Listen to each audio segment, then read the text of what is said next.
uMbenenge uvumile ukuthi ezithombeni abathumelana zona wamcela uMengo ukuthi akhumule ibhantshi bese eshutha kahle indlela ayibukeka ngayo. Why would you ask her to take off the top part of her garment? You can see she's wearing a garment there.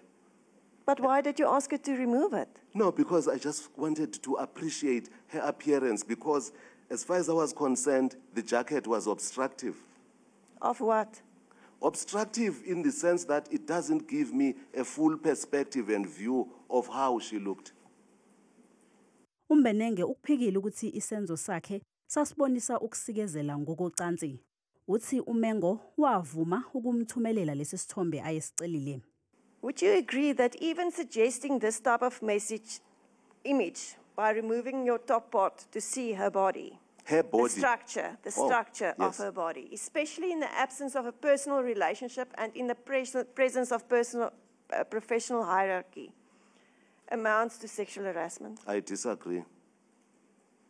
Particularly when she does not adhere to your request. She did adhere to my request to share pictures. She did send a picture to me.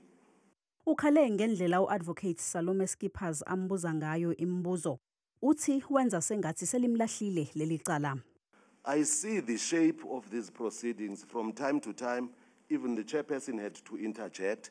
When something is said about somebody has been threatened, the way in which the tribunal is addressed, it's as if it has happened. Isigcawu sizoqhubeka kusasa.